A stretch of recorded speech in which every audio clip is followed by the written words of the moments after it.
right, what's up everyone? It's Mike Deary from Rock Guitar Power and Super Guitar Licks, and welcome once again to another live guitar lesson. And super excited to be here. As everyone kind of piles in, just someone chime in, say hi. Hey there, SF. Yes, thank you so much for asking.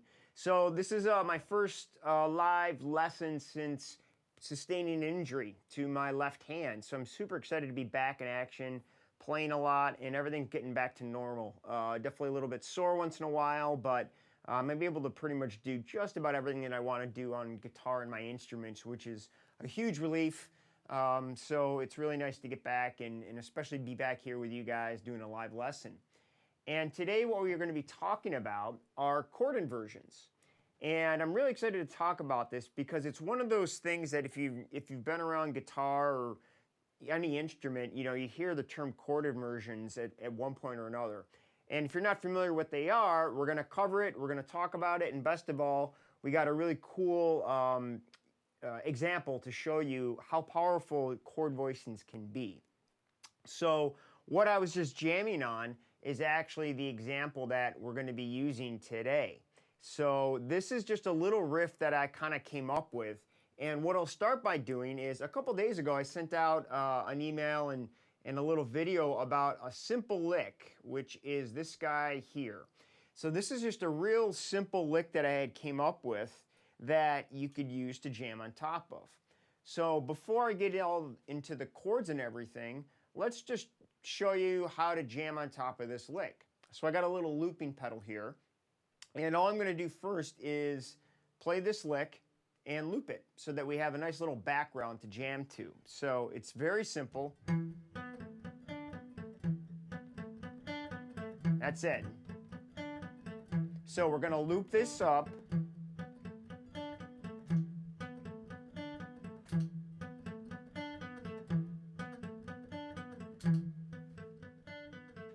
There we go. So we have our loop going. And now, this was something that I just started on and writing a song over. So at first though, I just started with this and started jamming on it.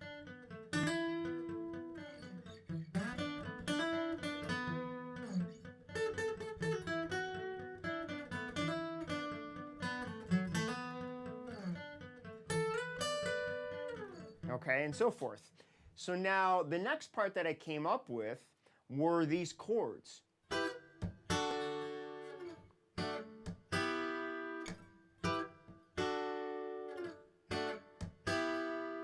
Okay, now I'll show those to you in a second. And the thing to first start off with is this is something I was writing. And rather than sit there and think about everything I'm going to do before I write it, this was just something I was just jamming on and it came out, you know, just messing around.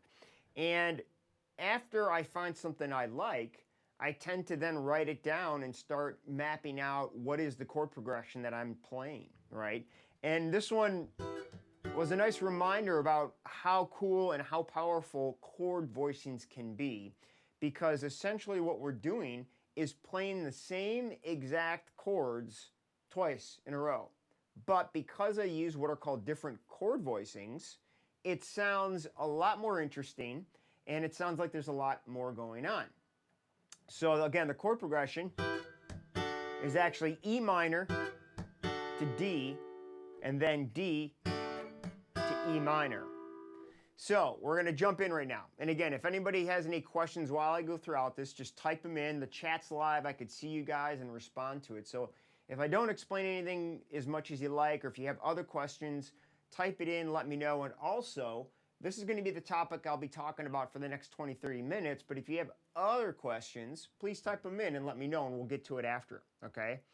So what did I start off doing? Well, let's first talk about chord structure, okay? And let's put both of these things up on the screen here. Hopefully you could see these. Okay, so what we have here is a very simplified version of chords. So before we talk about chord voicings, let's break it down what they are, all right? A chord, the very first, you know, one of the first things you probably learn on guitar is playing, you know, your open chords. E, E minor, G, D, and so forth. So open chords are, they're chords. But what is a chord? A chord is just basically combining a few notes, two or more notes from a scale that builds upon each other. In other words, if we want to build a major chord, all right, what we're going to do is take a major scale. Let's take E, for example, okay? If I want an E chord, our little formula up here that's talking about a major chord, you're going to take the first, the third, and the fifth note of a scale, and that's going to give you the notes that are in your chord. So actually, let's move this to D, since the second chord we play is a D major. So if we play a D major scale, we got D is the 1, the 3 is F sharp, and A is the 5. So any way you combine those notes, you're going to have yourself a D major chord. Chord voicings is simply, different chord voicings I should say, is just stacking those notes differently. All right? In other words, if I play those 3 chords or those 3 notes, okay, this is actually a root, a third, and a fifth right in a row. What we'll do though is look at the chord shapes that you're going to be super familiar with. All right, so if we take bar chords, for example, that's what we're showing on our screen right now for this progression. So if we take E minor and D major, all right, these are basic bar chords that if you studied a little bit, you're probably familiar with them. So if we look at this chord here though, for the major chord, instead of going root 3, 5, as you can see in my example, for the D major bar chord, this example goes root, fifth, a root again, and then a 3. Root, 5, 1, 3. So now that I have my root, third, fifth, this makes a major chord. But as you can see, they don't go in exact order. It is the root on the bottom, meaning the note D is in the base of the chord. All right? Now let's take a look at what we need to do to build a minor chord. For a minor chord, we're going to take the root, the flat third, and the fifth from its respective scale. So let's say we need to build an E minor chord. Okay? So the first thing we want to do is take an E major scale. And what is the root, the flatted third, and the fifth? So we got E is the root, the flatted third is a G, and B is the 5. So if we take the notes E, G, B, in any way, we're going to have an E minor chord. So I could literally do this with open strings. I could say E, G, B. Those 3 notes make up an E minor chord, okay? Now, because the E is on the bottom, that's what we would call a root position chord, all right? But let's see what happens if we put E on the top. So now I'm playing G, B, E. That's still an E minor chord, but because the E is on the top, that's a different chord voicing. All right, that's essentially what chord voicings are. This is something you use. This is what you can consider to be a first inversion chord. So now, if we take a look at this chord progression that we have on screen and just play the basic rhythm we were doing, here's how it sounds.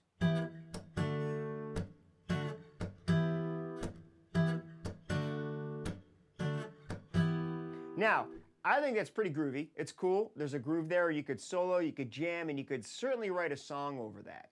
But it's pretty easy to tell with your ear that you're going back to the same exact chords. You're going back to the same chords and the same exact chord voicing. E minor, D, D, E minor, right? So how do we spice this up? How do we make this more interesting?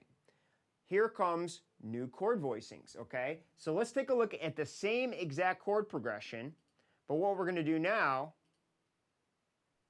is break this down a little different.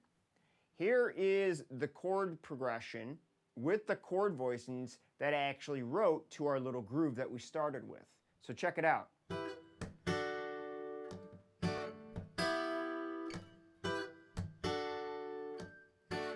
All right, so that is what I'm playing here. E minor, D, D, E minor. All right? So, one more time. E minor, D major, another D major, back to E minor. Because I'm using, the second two chords are using different chord voicings, it tricks the ear into making it sound way different. Not maybe way different, but it certainly sounds like there's more going on than if I were to go.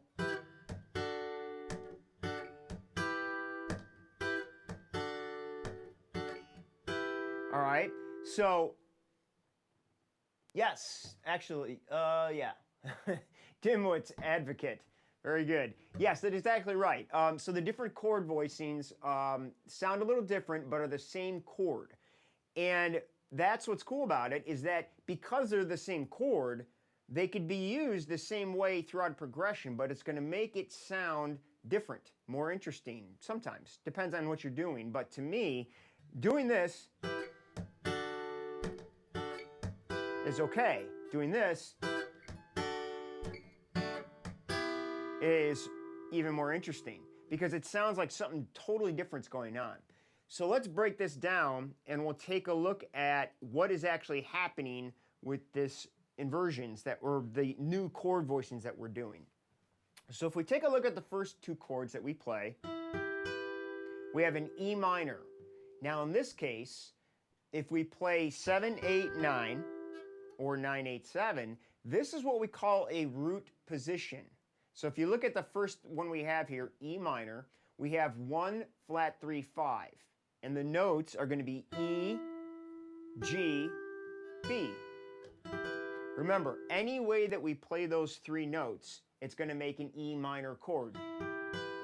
And then in this case, because they go in order, it's called root position, but it also gives it the sound of a very stable major chord. It sounds very noticeable. Ba ba ba. Okay, do re mi, or do mi so, or whatever it is. Sorry. So I totally failed my solfege class. Anyways, here's your E minor chord, and then we go down to D major. Again, we have a root position chord. So we're playing the notes D, F sharp, and A. That makes a D major chord. Now this shape you might not be as familiar with. It might not be a shape that you thought was a D major chord because it's not a typical movable shape that you would learn if you're anywhere in the beginner to even intermediate range. You know, depending on what you like doing and how you approach guitar, you might not encounter some of these shapes all that often. But again, they are nonetheless E minor chords.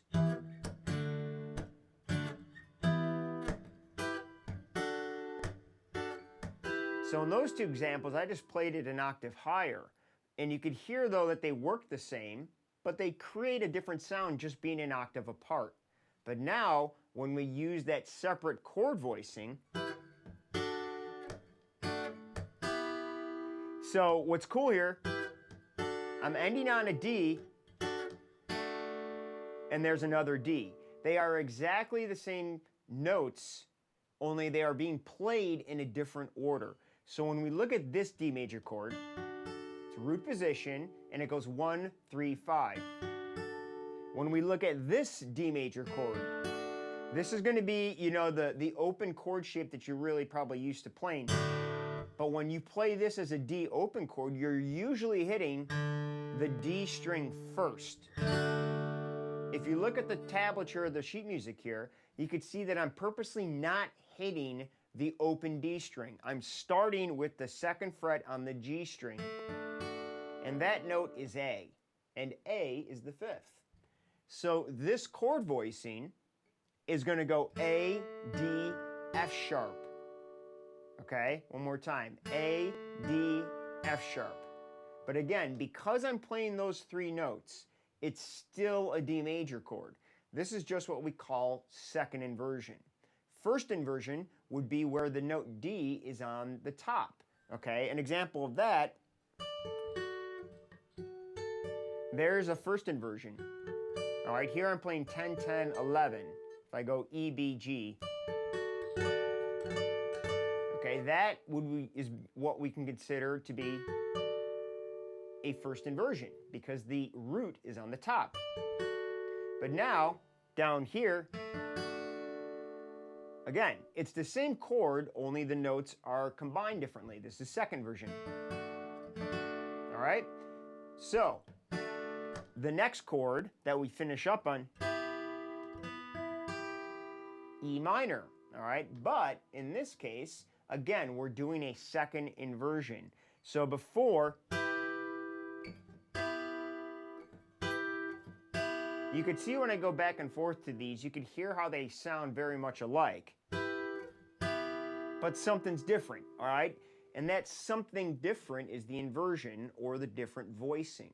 And that is what kind of tricks the ear into saying, something's not exactly the way, something's different here, all right? So E minor, D major, D major, E minor. And in this case, we got B, which is the fifth note of the scale, or the fifth of the chord. Then we got our root, and then we got G, which is our third. All right? So, D major, E minor. So that is breaking down this example and showing, an actual example where chord voicings can really make a powerful statement into making your song sound more different and more interesting. Cool, I'm glad you like it, buddy, great. So, and this is, like I said, when I opened, this is one of those techniques, or I should say concepts, that if you're just starting out on guitar or the thought of music theory sounds a little scary, it shouldn't be, but it can be. But this is the power of understanding some basic theory concepts. And it also allows you to open up the guitar in so many different ways, because when we first start, we learn our open chords, we learn our bar chords, and because of those two things, we could play almost anything that we hear or want to learn, okay? Just so much of the music that we like listening to and playing is built upon just those two concepts, open chords and bar chords, when we're talking about chord playing, right? But again now, inversions is a whole new world that, in different voicings, is a new way of just spicing up everything. And the best way that I like to teach people and have them learn on their own is, now that you know what makes up a basic chord, go out there and experiment with different ways of building that chord. And we could break this down even more simple, okay? A major and minor chord, these have 3 notes in them. Let's take a power chord. Good old rock power chord. We could play this same progression in a power chord too. Now a power chord only has a root and a fifth. Pretty darn simple. It can't get any more simple, all right? A chord with 2 notes is as simple as it gets. And it's a power chord. But if we look at the way this is voiced, we have a root and a fifth and then another root. Now let's take an E. We're on E, so if we're on E, we got E, B, E. The fun thing to experiment with now is find different creative ways of playing those 2 notes together. Any way you do it, it's gonna work as a power chord, okay? That's what's really fun and I think freeing once you understand, hey, I could play E and B string. But now I'm playing the fifth on the bottom and then the E is on the top. It's still a good old E power chord, but this is technically a different chord voicing. Okay, or I could play E on the big open string and then B on the open string. All right, and if you look at it, that's again an E power chord.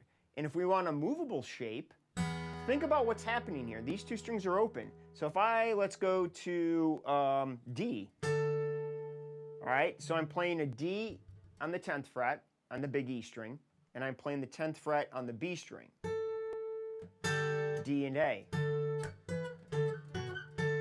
This is a power chord. These are power chords.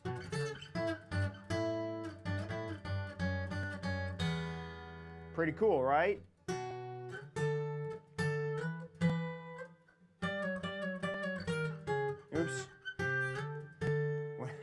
Botched that one. But as you can tell, we got some Iron Man going on, and there's really, you know, it sounds like Iron Man. It sounds different than the way the song is played, but most people will spot this for that riff. And it's because, again, the chords are there. I'm just using a different voicing on how to approach playing them. So again, using a power chord to do this is about as simple as it gets. But if you could now think about how do I make a major chord, or at least what notes are in a major chord, okay? Then just sit with your guitar, and depending on how comfortable you are with like where the notes are and naming them, it's going to take you longer or quicker. But the other reason why I love doing this exercise is because it's for a way for you to get much more familiar with the notes on the fretboard, okay? So often we just rely on these patterns. We only look at the root note where our first finger's moving for our power chords, and that's it. And that's cool. Again, it's fine if you're having fun and you're getting to be able to play the things you want, that's the goal. But when you're ready for that next step, try asking yourself, hey, what notes am I actually playing? What notes are in this chord? And how can I make a different way of playing it happen? And those type of things, for me personally, are what really open up the doors to being creative and to finding new riffs and new song structure of my own. And especially since I focus a lot lately on fingerstyle guitar, it really lends itself to being able to do a lot of other cool stuff. And the other time you see a lot of this stuff done is in jazz, okay? And again, I'm definitely not a jazz player, and so much respect for those who do, because they use different chord voicings, you know, all the time, more than they do just typical bar chords that you move around. So, you know, certain styles of music will require that you really understand this concept a lot more. But if you're just coming from rock or folk or just, you know, simple songwriting, you know, stuff and that side of the spectrum, then it's a fun concept to start touching base with. And again, I wanted to use this live example to show you how powerful it is. So once again, let me jam on this. I'm going to just play a little bit more so you could hear it coming out. If you guys have other questions, please type them in and let me know. So here's our loop again. So now we're going to lay down our chord progression.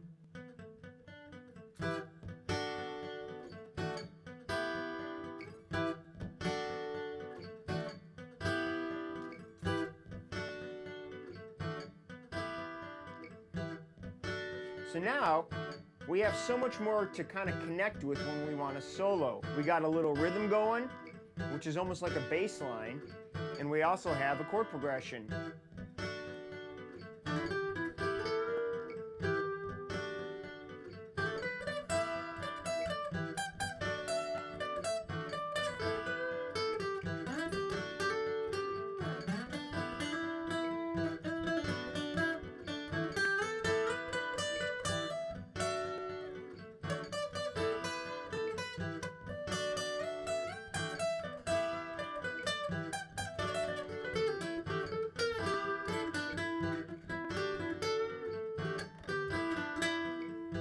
All right, there you go. So SK, I gotta figure out how to pronounce that. So first you must know how the notes in the scale, then you must figure out which notes are in the chord. Yes, absolutely. So let's take this example. Let's take a C major scale. Let me see if I have a major scale tab here. Hang on one second. Here we go. Perfect. Okay, so here's a movable major scale pattern, all right? And this, again, is a shape that we could use to help us figure this out. So SK, I'm just going to call you, or sorry, SF. SF, give me a chord that you want to figure out the names to. You pick it. So pick a chord name and type it in. On the guitar, just where the... It seems you don't really need to know the notes on the guitar. Just know where the 2, 3, 5 are on the neck.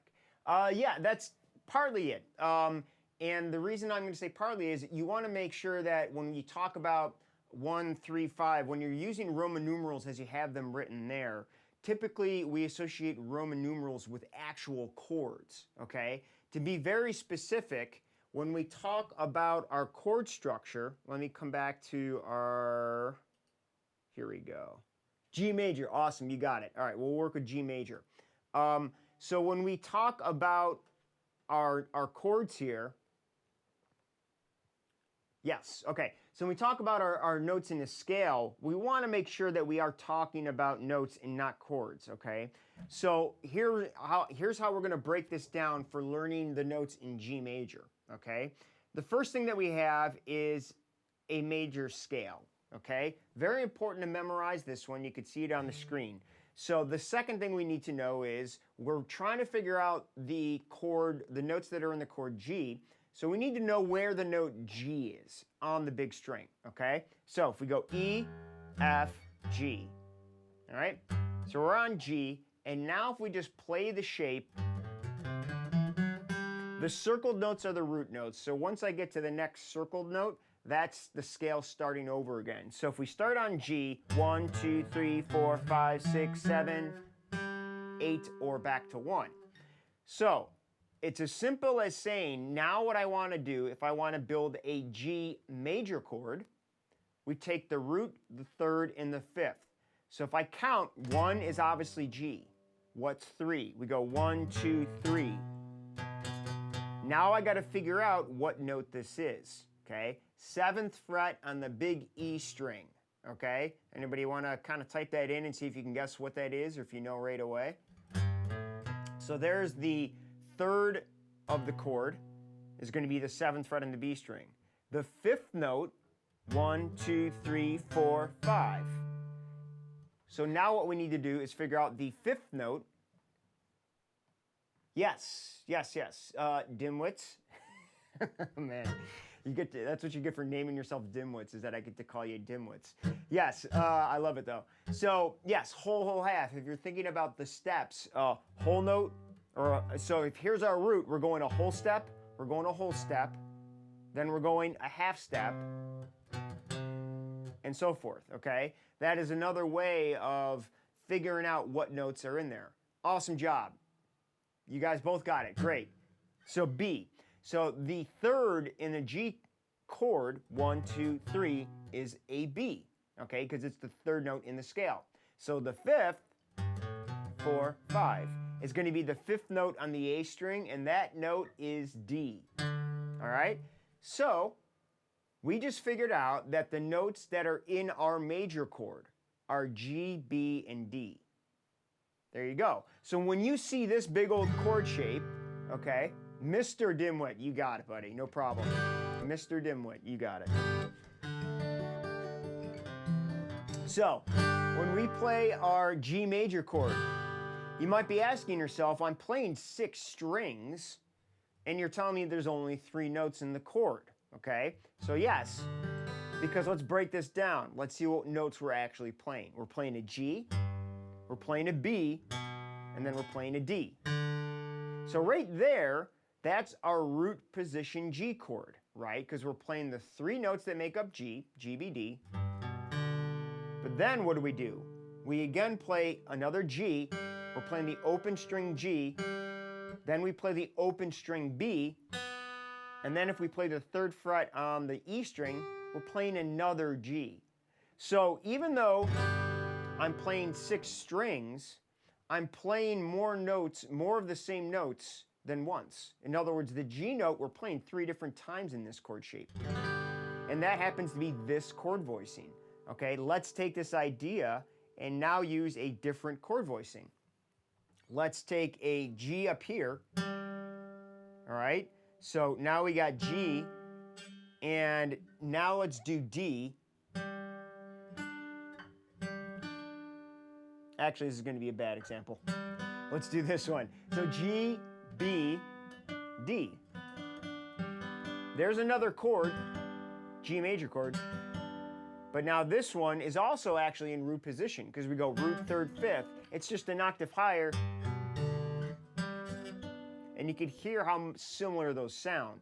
Now let's figure out a different inversion though, okay? So let's do it here. Let's see. Let's start on 2nd inversion. So we're going to find the note D first. D. All right, now I need a G. There's a G. There's B. So here, is a G major chord, just the same. Again, now you could hear how they're similar, but you could also tell something's different. And this is an idea of saying, all right, let me figure out what notes make up a G major chord. We figured out how to do that with our major scale and our formula for a major chord, which is root third fifth. Then I just took the time to find those notes in different places. Okay, I could do it with open strings. We could do D, G, B. If I just play these three middle strings open, D, G, B, it's a G major chord. All right, it's just a different chord voicing. All right, so instead of the 6 different notes, the G chord is 3 notes with some repeated. You got it, Mr. Dimwit. So there you go. And it's funny because, you know, I've had students who have played guitar for years and they never understood that. You don't really need to if all you want to do is play your shapes. You learn your shapes, you say, hey, this is a C chord, this is a G chord. Why is it a G chord? Okay, why is it a D chord? Whatever, and this is why. So it's not by any means a hard concept, and it's just simple math, and that's why you might hear music is math. This fundamental concept is how all chords are built, and of course how all harmony and all chord progressions move together. All that stuff is just very basic math like we're doing here. Let's see, is this why you could play D on the B string in open G major? Yes, absolutely. If you're talking about open G major being I'm not sure if you're talking about an open tuning, but regardless, yes, you could play D on the B string. You know, as far as a D note or D chord, you know, there's a bunch of different ways you could approach it. The fundamental idea is saying, all right, what chord do I want to play? What notes make up that chord? And then combine them. And that's the other cool thing about if you want to start now talking about harmony or even just building out notes in a chord and working with other instruments. If I have a symphony and all of the cellos play a G, all of the trumpets play a B, and all of the violins play a D, I'm going to have a big old G major chord coming at me. But nonetheless, it's a G major chord because all of the notes are there. It doesn't matter that they're being played by different instruments. It's still going to build the same fundamental chord, okay? That's one of the things that makes guitar playing so powerful is that because we have the ability to play multiple notes at the same time. Same with piano players and a few other stringed instruments. But piano and guitar are the two instruments that really give you the most flexibility with this concept because it's very easy to do different chord shapes and chord voicings. So it's a really fun... Cool. Okay, good. Yeah, you guys are on it. I love it. It's great when you guys, you know, help each other. That's the whole idea, too. And it looks like this is, you know, connecting, which is really exciting to see. So that's the basic idea of the concept. And again, it's one of those things that's off people's radar. You might hear about it, and because it sounds a little technical, you might shy away from it. But once you learn it, it opens up the doors to a lot of cool possibilities and a lot of things that will spice up your playing. And the other thing too is, you know, start easy and slow. Don't try to look at some chord shape that has 4 or 5 different notes in it and say, how am I going to build a different voicing? Take your power chord or take your major or minor chord and just experiment with it. All right? Cool. So that was the main thing that I wanted to cover with you guys. Do you guys have any other questions or anything else? And again, I thank you guys for coming on here. It's really fun for me to get back in the groove with doing these live lessons. I'm excited to do more of them now that my injury's healed up and I'm able to get back to playing. But this concept helped me. You know, I wanted to do this lesson because I was just writing some new music and this came up and I'm like, hey, this is a really cool, you know, concept that, again, once you understand it, it opens up a lot of doors. So anyways, I'm going to jam for a couple more minutes. If you have other questions, definitely type them in. Otherwise, we'll jam and then say goodbye in a few. But again, I'm here for a bit longer, so if you have questions, type them in. The other thing I'll show real quick too is, instead of that, the second time around to spice it up, I have this little lick. All Oh, awesome. Thank you, Mr. Dimwitz. Love it. That's my goal, man, is to try to help, or girl, I guess I don't know who you are or what you are. So anyways, but yeah, that's, you know, everybody has a different approach to teaching, and you know, sometimes you find stuff that you're not always looking for, and that's, you know, the goal. And if this was helpful, again, sign up to Rock Guitar Power or Super Guitar Licks. Sign up to both of them. There's free courses for both. There's paid courses for the more in-depth stuff. And if you guys have any questions or want to know other things, please write in and let me know. Mike at rockguitarpower.com, Mike at superguitarlicks.com. If you have further questions on this, let me know. I'll fill you in and reply. Or if you have questions about other topics that you want me to cover, write them in. I love going over the things that you guys want to learn. That's what I'm here for, all right? But check out both of the sites. They both have awesome programs on there.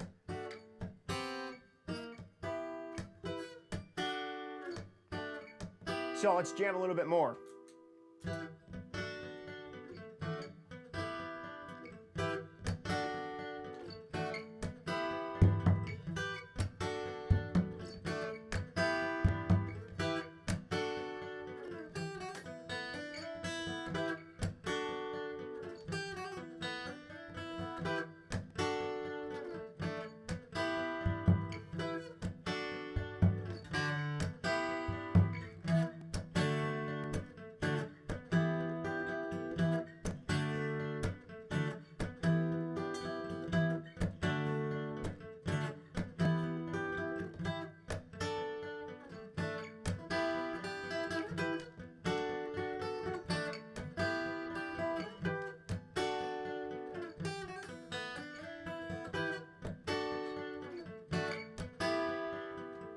All right, there we go. Okay, guys, so I'm going to sign off. Watch out for the replay of this. It'll be up on, let's see, I think in terms of triads, and if I can figure out the notes, I can name the chord. Yes, exactly. It's a great exercise. Get out there and figure out the notes that are in your chords. And don't cheat. Don't Google it, whatever. Say to yourself, you know, what's a song I'm learning? Hey, it's got a D major chord in it. Okay, great. Take the chord, the scale shape for a major chord, or a major scale, figure it out. Don't cheat. Figure it out. That's how you learn, is by doing the work to figure it out on your own, all right? So the replay will be up on this. If you're signed up for either Rock Guitar Power or Super Guitar Licks, I'll send out an email when it's ready, or just stay tuned to the site and we'll post it, all right? Let's see. Another question. One of the main issues I'm having is trying to figure out instrumentals in songs. So, trying to figure out instrumentals. Yeah, so figuring out instrumentals is tricky because there's a lot of times instrumentals might follow the typical song structure, but because they're not tied to it as much as like verse, chorus, instrumentals can go a lot of different ways. And the other thing that's funny thing to mention about this whole concept we talked about today is that there's an album I'm trying to figure out right now by ear. And I was trying to figure something out, and it was taking me forever, and it was tricking me. I couldn't figure out what the shapes were.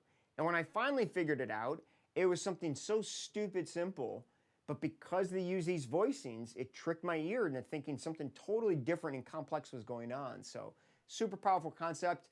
Glad, oh, I'm definitely going to be making more. Yes, absolutely. Stay tuned. Again, I was trying to do these once a month. I want to get up to doing them once a week. But type in, send an email in and let me know what you want to see more of, and I'll definitely do more lessons on that. But it's a pleasure hanging out with you guys. Have a great Sunday. Check out for the replay will be available soon, and get out there and have fun with some chord voicings. All right, guys, later.